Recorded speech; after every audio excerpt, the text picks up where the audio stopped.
So, this is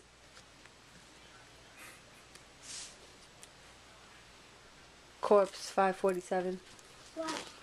The situation is he was with his girlfriend and there was some type of altercation and he's no longer with us. Looks like he died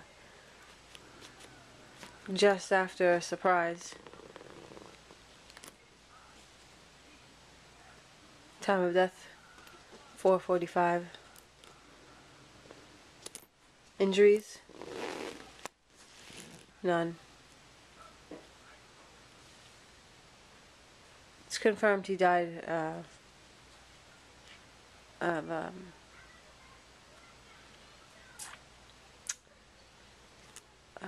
quick blow to the